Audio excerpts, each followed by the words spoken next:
महाराष्ट्र में भक्त हुए श्री त्रिलोचन जी, परम संत सेवी, श्री पंडरीनाथ भगवान के चरणों में ही रहते थे। पति पत्नी दोनों निवास करते थे, उनके कोई संतान नहीं थी, इसलिए उन्होंने जीवन भर क्या नियम अपनाया कि जो भी धन आदि उनके पास था, जो भी वैभव था, उन्होंने वो पंढरपुर आने वाले वैष्णवों की सेवा में खर्च करने का उसका मन बनाया कि यहाँ इतने दर्शनार्थी आते हैं, सबका भोजन प्रसादी सामग्री हमारे घर में बना करेंगे। तो श्री त्रिलोचन जी पंढरपुर आने वाले दर्शनार्थियों को घर बुला करके प्रेम से भोजन पवाते थे, और जितने भी दर्शनार्थी दर्शन करके पंढरपुर से जाते थे वो अन्य संतों को कहते थे, कहाँ जा रहे हो? बोले पंढरपुर जा रहे हैं। बोले भैया पंढरपुर जा रहे हो तो त्रिलोचन जी के यहाँ जाना, उनके यहाँ भोजन प्रसादी बहुत बढ़िया संतों के अनुकूल बनाते हैं। बड़ी ख्याति हो गई महाराज जी, अब तो जितनी भीड़ पंढरपुर विठल मंदिर में उतनी भीड़ त्रिलोचन जी के घर के बाहर संतों की, दर्शनार्थियों की, सब प्रसाद पाने के लिए जाते। त्रिलोचन जी और उनकी पत्नी बड़े प्रसन्न कि इतने संतों की सेवा हम कर पा रहे हैं, ये हमारा सौभाग्य है। धीरे धीरे दोनों वृद्ध अवस्था को प्राप्त हो गए, दोनों वृद्ध हो गए तो अब इतनी सामग्री बना नहीं पाते, कोई सेवक नहीं था, स्वयं बनाते थे पति पत्नी मिलकर के। अब तो ऐसा हो जाता कभी कभी दाल लग जाती, जल जाती, रोटियां सेकते तो रोटियां जल जाती। वृद्ध अवस्था, थक भी गए थे बहुत ज्यादा, तो प्रसाद पवाते तो थे, संत जन बेचारे प्रेम से स्वीकार तो करते, पर अब स्वाद नहीं होता था तो बेचारे जैसा था उसको पाते, थोड़ा बहुत पा करके चले जाते। धीरे धीरे संतों का आगमन अब कम होने लगा। त्रिलोचन जी इस बात से बड़े परेशान हो गए, बोले भैया संत हमारे घर से आना बंद हो गए, हम क्या करें? तो श्री त्रिलोचन जी महाराज ने यमन बाहर एक बड़ा सा कुछ होर्डिंग जैसा लगा दिया, उस पर लिख दिया कि अंदर कोई संत सेवा आदि के लिए एक सेवक की आवश्यकता है, अगर किसी के अंदर सेवा भाव हो तो वो आकर के भीतर संपर्क करे। बंधुओं एक बात सदैव याद रखना, संत सेवा, ब्रजवासी सेवा, गौ सेवा, इन सब सेवाओं के प्रकल्प में यदि आप सेवक की कामना करोगे तो कहीं ना कहीं किसी न किसी रूप में ठाकुर जी आएंगे सेवा के लिए। श्रीमद् भागवत में वर्णन आता है कि नंद यशोदा सब जगह जाकर के कहते थे कि गैयाओं की सेवा हो, ब्रजवासियों की सेवा हो, इसके लिए हमको एक लाला हो जाए। इसीलिए ठाकुर जी उनके लाला बन करके आए ताकि संत सेवा उनके यहाँ हो सके। त्रिलोचन जी ने बाहर लिख दिया कि भाई संत सेवा के लिए सेवक की आवश्यकता है, यदि कोई सेवा भावी सेवा करना चाहता है तो भीतर आके संपर्क करे। अब यह बोर्ड पढ़ लिया हमारे श्री पंडरीनाथ भगवान ने, और श्री विठल भगवान एक छोटे से बालक का रूप धारण करके त्रिलोचन जी के यहाँ पहुंच गए। त्रिलोचन जी के यहाँ पहुंचे, त्रिलोचन जी बैठे थे। बोले साहब जी आपने बाहर लिख रखा है संत सेवा के लिए यदि कोई इच्छुक हो तो भीतर आके संपर्क करे, मुझे सेवा करनी है। त्रिलोचन जी और उनकी पत्नी देखे, बोले कितना छोटा सा बालक है, कितना प्यारा है, ये तुम्हारे माता पिता नहीं है? बोले होंगे तो पता नहीं, मुझे तो पता नहीं, मैंने कभी देखा नहीं अपने माता पिता को, मैं अकेला ही हूँ, ना मेरे कोई भाई है, ना कोई मेरे मित्र है, ना मेरे कोई बंधु है, ना मेरे माता पिता, मैं अकेला ही हूँ। त्रिलोचन जी की पत्नी को तो इतनी दया सी आ गई, अरे राम राम बेचारा अकेला बालक है। अच्छा चलो ठीक है, तुम यहाँ सेवा कर लेना, लेकिन कुछ नियम है उनको सुन लो। सबसे पहले तो अपना नाम बताओ, तुम्हारा नाम क्या है? विठल भगवान ही थे वो तो, छोटे से बालक के रूप में गए थे। बोले मेरा नाम है अंतर्यामी। त्रिलोचन जी बोले नाम सुन करके तो ऐसा लगता है जैसे सच में अंतर्यामी है क्या? अच्छा बेटा अंतर्यामी सेवा करोगे? बोले ये सेवा करना तो मेरा जन्म जन्मांतर का काम है, मैं यही तो करता हूँ। संतों की सेवा करना, वैष्णवों की सेवा करना, भक्तों की रक्षा करना, ये मेरा जन्म सिद्ध अधिकार है, मैं इसी के लिए ही आता हूँ। त्रिलोचन जी और उनकी पत्नी एक दूसरे का मुख देख करके बोले, नेक सा बालक है लेकिन बोलता कैसे है? ठाकुर जी तो सत्य बोल रहे थे। बोले अच्छा, सुबह एक सब्जी बनानी पड़ेगी, दाल बनानी पड़ेगी, और हमारे यहाँ लगभग 100-150 संत आते हैं, उनके हिसाब की रोटी बनानी पड़ेगी, और सब बेटा तुमको करना पड़ेगा। हम थोड़ा बहुत सहायता कर देंगे, हमसे ज्यादा बनता नहीं है, तुमको ही सब सिद्ध करना पड़ेगा। अंतर्यामी भगवान बोले बिल्कुल निश्चिंत रहो, हम खीर भी बनाएंगे, हम रबड़ी भी बनाएंगे, हम रायता भी बना दिया करेंगे, हम 2-4 सब्जी और बना दिया करेंगे। त्रिलोचन जी बोले नेक सा बालक, सब जानते हो तुम? बोले हाँ हमको सब आता है, दुनिया का कोई काम नहीं जो हमको नहीं आता हो। और सुनिए, झाड़ू पोछा बर्तन भी कर देंगे हम। त्रिलोचन जी तो बड़े खुश हो गए, बहुत बढ़िया सेवक मिला यार, ये तो सब काम करता है। लेकिन भगवान बोले लेकिन अब हमारी शर्त सुनो। त्रिलोचन जी बोले तुम्हारी भी शर्त है? बोले हाँ। क्या शर्त है भैया? बोले हमारी पहली शर्त ये है कि हम दुनिया को बना के खिलाएंगे, लेकिन हमको आपको बना के खिलाना पड़ेगा। हम अपने हाथ का बना नहीं पाते, हम आपके हाथ का बना। और ये वास्तविकता है, ठाकुर जी पूरी दुनिया को पवाते हैं, लेकिन स्वयं भक्त के हाथ से बना ही पाते। स्वयं क्या पाएंगे? तुम लोग सिद्ध करके लाओ, तुम अपने मनोभाव से बना के लाओ, हम वही पाएंगे। ठाकुर जी को कोई कमी, पूरी दुनिया में अनाज ठाकुर जी उगा रहे हैं, पूरी दुनिया में सब्जी ठाकुर जी उगा रहे हैं, पर जब स्वयं भोजन करने बैठते हैं तो कहते हैं भक्त बना के लाए, वो पाएंगे हम। ठाकुर जी बोले हम सारे संतों को बना के पवाएंगे, लेकिन हम अपने हाथ का बना नहीं पाते, आपको हमारे लिए बनाना पड़ेगा। त्रिलोचन जी की पत्नी बोली छोटा सा बालक, इसका आधे हाथ का तो इसका पेट है, एक रोटी में झिक जाएगा ये, इसके लिए मैं बना दिया करूंगा। ठीक है लाला, तो बिल्कुल चिंता मत करो, तुम्हारे लिए भोजन हम बना दिया करेंगे। हमारी एक शर्त और सुन लीजिए। बोले क्या? हम कितना भी खाएं हमको टोकना नहीं कभी, कि इतना क्यों खा रहे हो। त्रिलोचन जी बोले भैया हम क्यों टोकेंगे, तुम बढ़िया 2-3 रोटी खा लिया करना। बोले 2-3 रोटी तो हमारी दाढ़ में छुप जाती है कहीं पर, हम तो प्रेम से पाते हैं। बस आप लोग ये नियम याद रखना, आप कभी ये मत कहना कि इतना क्यों खा रहे हो। और सुनिए एक बात, अगर हमारे सामने कही तो अपराध बनेगा ही, आपका नियम टूटेगा ही। किसी और से जाकर के यदि आपने कह दिया कि बहुत खाता है, क्या बताएं, तो हम उसी दिन अंतर ध्यान हो जाएंगे, उसी दिन आपका घर छोड़ के चले जाएंगे, फिर दौड़ते रहना सेवक। त्रिलोचन जी बोले हम क्यों कहेंगे भैया, हम तो कभी नहीं कहेंगे, हम दोनों तुमको वचन देते हैं, तुम प्रेम से रहो, सबका सेवा करो, हम कभी नहीं कहेंगे कि इतना खाता है। भगवान बोले तो ठीक है, फिर कल से सेवा शुरू। अगले दिन महाराज त्रिलोचन जी और पत्नी उठे सवेरे ब्रह्म मुहूर्त में, देखा तो महाराज भीतर ही ठाकुर जी बढ़िया अपनी कमर कस करके, सिर पर ठाटा बांध करके, मुंह पर कपड़ा लगा करके, और कढ़ाई में लिए चला रहे हैं, बना रहे हैं दाल। एक हाथ से दाल बना रहे हैं, फिर दौड़ के जाते हैं दूसरी कढ़ाई पे, वहां पर खीर बना रहे हैं, फिर कहीं जाते हैं वहां पूरी उछाल करके धर रहे हैं। त्रिलोचन जी और उनकी पत्नी देख रहे खड़े खड़े, अकेले ठाकुर जी सब बना रहे हैं, नेक सा बालक। 8 बजे से संतों की जमात आनी प्रारंभ हो गई, सुबह के समय हो गया।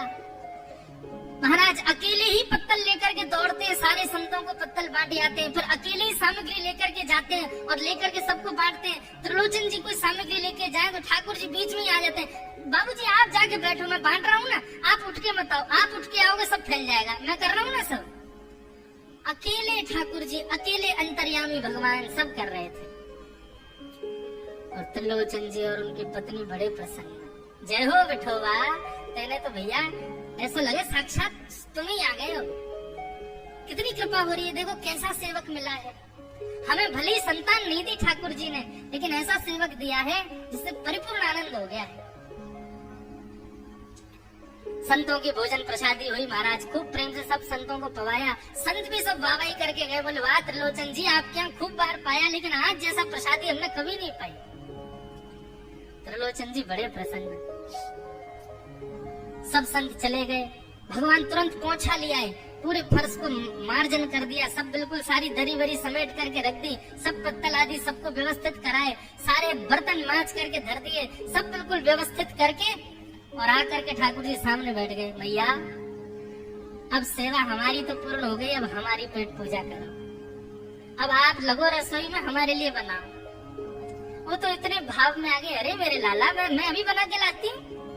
सुंदर सुंदर सब्जी बनाई, सुंदर रोटी बनाई, सुंदर खीर बनाई, थोड़ी थोड़ी एक एक दोना, दो दोना मान लो सब्जी बनाई, दो दोना खीर बना दी, 10-5 पूड़ी बना दी, ठाकुर जी की बढ़िया थाली लगाई, थाली लगा करके सामने धर दी। अंतर्यामी भगवान बैठ गए, प्रेम से पाने लगे, पाते जाए महाराज, वो तो खाते जाए, खीर उठा करके पी जाए, सब्जी उठा कर पी जाए, और लाओ मैया भूख लगी है जल्दी लाओ। 10 की 10 पूड़ी एक बार में चट और लेकर के आई, बेचारी देती गई, 10 की पूड़ी और धरवा ली, फिर उनको भी पा गए। अब मैया ने इतनी सामग्री बनाई थी, बोले मैया भूख लगी है जल्दी जाओ, आटा मारो, फिर से सेको, बढ़िया लेके आओ सामग्री, आपसे हमने कही थी कि आपको हमको पकाना पड़ेगा। तो नहीं बेटा तू बिल्कुल बैठो रहे। अरे भैया मुझे तो लगी नेक्स्ट सो पेटाया कोई तो कुआ है पूरा, कितना डाल दो भरे कोई ना। महाराज आटा मारते मारते शाम हो गई, शाम तक ठाकुर जी पाते ही रहे, खूब पेट भर के पाया महाराज। एक आसन पर अखंड 4 घंटा बैठ करके भोजन किया, और भोजन करने के बाद ठाकुर जी बोले ठीक है सेठ जी अब आओ, लाओ तेल ले आओ, आपकी नेक मालिश कर दूं, आपकी नेक सेवा कर दूं, आप थक गए होंगे। त्रिलोचन में नहीं इसकी नहीं क्यों नहीं है, तेल लेकर के उनकी मालिश भी कर दे। इस प्रकार चले। त्रिलोचन जी की पत्नी बेचारी पहले दिन तो कुछ नहीं बोली, दूसरे दिन भी कुछ नहीं बोली, तीसरे दिन उसके मन में आया, बोले ये क्या कर लिया हमने, सुबह जितना भोजन बनना चाहिए उतना तो ये अकेला ही पाता है, सुबह संतों का ये बना देता है, पर शाम को इसके लिए जितना बनता है वो संतों के बराबर ही बैठता है पूरा। त्रिलोचन जी कहते नहीं तुमको याद नहीं उसने कहा था कभी कहना नहीं ऐसा। बोले हाँ नहीं मैं ध्यान रखूंगी, नहीं कहना है। लेकिन अंतर्यामी भगवान तो खूब प्रेम से घर के सारे काम कर रहे हैं उनके। महीना 1.5 महीना बीत गया, खूब आनंद से सेवा चल रही थी। एक दिन त्रिलोचन जी की पत्नी पड़ोस में किसी के पास बैठी थी, तो पड़ोसी तो होते ही है सब घर के बात बोलने वाले, उन्होंने कह दी बोले कि आपके घर में तो आजकल बड़ी खुशहाली आ गई है। त्रिलोचन जी को देखा, चेहरे पे कैसा तेज आ गया, लाल लाल टमाटर जैसे गाल हो गए उनके। बोले अरे वो आया है ना अंतर्यामी सेवक हमारा, बहुत सेवा करता है, प्रसादी वगैरह सब वही बनाता है, ऊपर मालिश करता है उनकी, बढ़िया बढ़िया उनके लिए जूस निकालता है, बढ़िया उनको सब भोजन पानी पकाता है। इसलिए इस वजह से त्रिलोचन जी बढ़िया। त्रिलोचन जी तो बढ़िया हो गए, तुम सूख गई हो, तुम इतनी पतली दुबली क्यों हो गई? मेरा दुख कौन जाने। वो सबकी सेवा करता है पर अपनी सेवा मुझसे करवाता है। अरे छोटा सा तो है, ऐसे मटक मटक के जाता है सब्जी लेने, हम तो उसको देखने के लिए खड़े रहते बाहर। कैसे बढ़िया लगता है, कई लोग तो देखने ही आते हैं उसको कि कैसे सब्जी परोस रहा है, कैसे पूड़ी परोस रहा है, कितना सुंदर लगता है। छोटा सा तो है, उसकी क्या सेवा करनी पड़ती है। अरे बहन तुम क्या जानो, 2, 4, 5, 10 किलो आटे की कब में रोटियां पूड़ियां खा जाता है चपेट करके, कोई पता नहीं चलती, पेट है कुआ है समुद्र क्या है पता नहीं चलता है। इतना खाता है, इतना खाता है, इतना खाता है। 4 घंटे की समाधि पर बैठता है एक साथ, खाली नहीं थाल लगाना पड़ता है उसके लिए, इतना खाता है। जैसे ही कहा इतना खाता है, ठाकुर जी अंतर ध्यान हो गए। शाम का समय, त्रिलोचन जी रोज शाम होते ही बैठते थे, थोड़ी देर कुछ चर्चा आदि करते थे भक्तों की। त्रिलोचन जी ने बुलाया, अंतर्यामी, ओ बेटा अंतर्यामी कहाँ हो, जल्दी आओ, चलो शाम हो गई है, थोड़ी देर बैठे कुछ सत्संग करें, कीर्तन करें। अंतर्यामी नहीं आए, पूरे घर में खोज लिया, ठाकुर जी नहीं मिले, रसोई घर में खोज लिया, ठाकुर जी नहीं मिले, पड़ोसियों से पूछ लिया नहीं मिले, सब्जी मंडी देख आए, ठाकुर जी नहीं मिले, पूरा पंढरपुर देख लिया लेकिन ठाकुर जी नहीं मिले। सब जगह खोज लिया, ठाकुर जी नहीं मिले। त्रिलोचन जी बड़े उदास हो गए, पत्नी से कहने लगे पता नहीं कहाँ चला गया। कहाँ गया होगा पता नहीं। देवी तुमने उससे ये तो नहीं कह दिया था कि इतना क्यों खाते? बोले नहीं नहीं, मैं तो कान पकड़ती हूँ, मैं कभी नहीं कहती उससे। बोले किसी और से तो नहीं कहा था ना तुमने, क्योंकि उसने वचन दिया था ऐसा कहोगे तो मैं चला जाऊंगा। बोले हाँ आज एक गलती हो गई, पड़ोसी के पास बैठी थी, उससे बात करते करते मेरे मुख से गलती से निकल गया कि अरे उसके लिए तो बहुत बनाना पड़ता है, 10 किलो आटा खा जाता है, इतना खाता है, तो निकल गया था। समझ गए? बोले ओहो इसीलिए चला गया, उसको पता चल गया कि तुमने कह दिया है तभी चला गया है। त्रिलोचन जी और उनकी पत्नी दोनों श्री पंडरीनाथ भगवान मंदिर के दहली पर जाकर के बैठ गए। जाकर के ठाकुर जी के आगे हाथ फैला करके कहने लगे, बोले नाथ, हे पंडरीनाथ, आपने हमको संतान नहीं दी, पुत्र नहीं दिया, पुत्री नहीं दी जीवन में, हमने कभी उसकी अपेक्षा नहीं की, हमने कभी आपसे शिकायत नहीं की कि हमको संतान क्यों नहीं दी। पर नाथ, एक सेवक हमारे जीवन में आया, और जब से वो सेवक आया हमारे यहाँ संतों की सेवा होने लगी, हमारे यहाँ कीर्तन होने लगा, हमारे यहाँ सत्संग होने लगा, हमारे यहाँ खूब आनंद की उमंग होने लगी। उस सेवक ने हमको आपसे और प्रेम करवा दिया। ठाकुर जी, हम आज आपसे दोनों भीख मांग रहे हैं, हमें कुछ मत दीजिए, आप भी मत मिलिए हमको इस जन्म में, लेकिन हमारे उस सेवक अंतर्यामी को हमको वापस कर दीजिए भगवान, वो जहाँ कहीं भी हो उसको वापस भेज दो हमारे पास। ऐसा कह करके रोदन करने लगे, नेत्रों से आंसू गिरने लगे, चरणों में प्रणाम करके श्री पंडरीनाथ भगवान को रोदन करने लगे त्रिलोचन जी और उनकी पत्नी। इतने में ही स्वर सुनाई दिया, बाबूजी। अंतर्यामी का स्वर सुनते ही पीछे मुड़ करके देखा तो पीछे तो कोई दिखा नहीं। अरे इधर देखिए, पीछे कहाँ देख रहे हैं?